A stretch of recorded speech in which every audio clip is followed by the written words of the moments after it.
안녕하세요. 우영어 측정외과 우영 원장입니다. 최근에 스포츠 활동이 이제 많아지면서 특히 수영이라든지 러닝 이런 야외 스포츠 활동이 많아지면서 발목을 다치신 분들이 상당히 많아지는데요.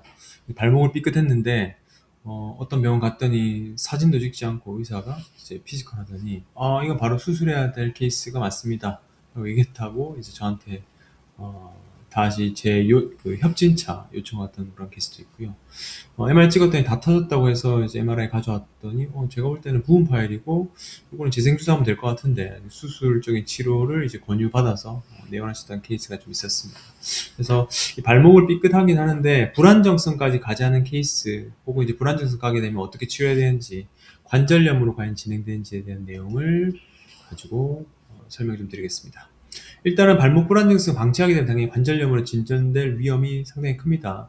발목의 안정성을 잡아주는 인대, 내측부 인대 및 외측부 인대가 좀 너덜너덜해져가지고 발목이 이제 그 관절 자체가 마모가 되면은 당연히 7에서 80% 정도는 노화가 오게 되죠. 그래서 이거의 환자의 거의 대부분이 과거 염자가 이제 지속되어가지고 불안정성까지 방치돼가지고 외상성으로 관절염이 되는 경우입니다. 한 번에 오지는 않습니다. 좀 누적적으로 많이 되는 케이스입니다. 그래서 이 발목 불안정성 자체가 관절염이 되는 과정을 보시면은 인대 자체가 뼈와 뼈를 잡아주는 보통 전거비 인대가 가장 많이 다치는데 발목 외측에 있는 인대죠. 고무줄 역할을 하게 되는데 첫 염자가 인대가 이제 쭉 늘어났을 때 회복이 제대로 되지 못한다면 헐거워진 좀 늘어난 상태로 남게 됩니다.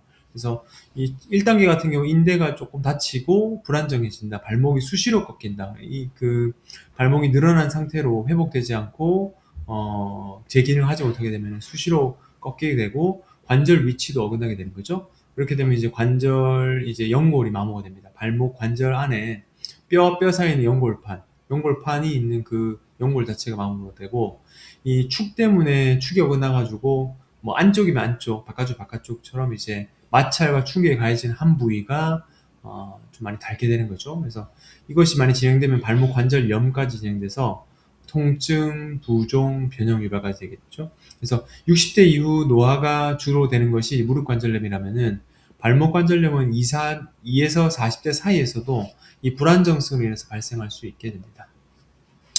그럼 내가 발목 불안정성일까? 그 접질했는데 바로 불안정성이라 얘기하는 분도 그 얘기 들었다고 하는데 그건 아니고요. 보통 해당 그 4개 항목 중에 2개 이상은 돼야 발목 불안정성으로 전문의 진단을 받아야 됩니다. 1년에 2번 정도는 이제 이상 발목을 접질려서 상당히 좀 불편하다. 그리고 평지 걸을 때 발목이 덜컹거리는 느낌, 힘이 빠지는 느낌, 발목 힘이 빠지는 느낌이 든다. 그리고 한 발로 서서 30초 이상 버티기 힘들다. 그리고 발목 외측에 그 관절 앞쪽이나 뒤쪽으로 뻐근함이나 눈통이 있다. 이렇게 되면은 그 중에 2개 이상 된다면 반드시 정형외과 전문의와 상의하셔야 되고요. 그럼 이게 그 발목 불안정성이라면 수술 바로 해야 되느냐? 그렇지는 않습니다. 초기에서 중기 불안정성은 무조건 수술하진 않고 비수술적인 치료로 충분히 회복할 수 있죠. 보통 초음파 유도 혹은 이제 초음파를 하지 않더라도 그 정거인대 쪽으로 관절 안쪽으로 인대 주사를 넣고 그래서 약물을 통해서 인대를 두껍고 재생시켜주는 주사입니다. 프로는 단점이 이제 좀 여러 번 해야 되기 때문에 만약에 이에 대한 재료를 좀 바꾼다면은 PDRN, DNA 주사, 연어 주사 혹은 그 윗단계인 콜라겐이라든지 PRP 같은 것도 해볼 수 있고요.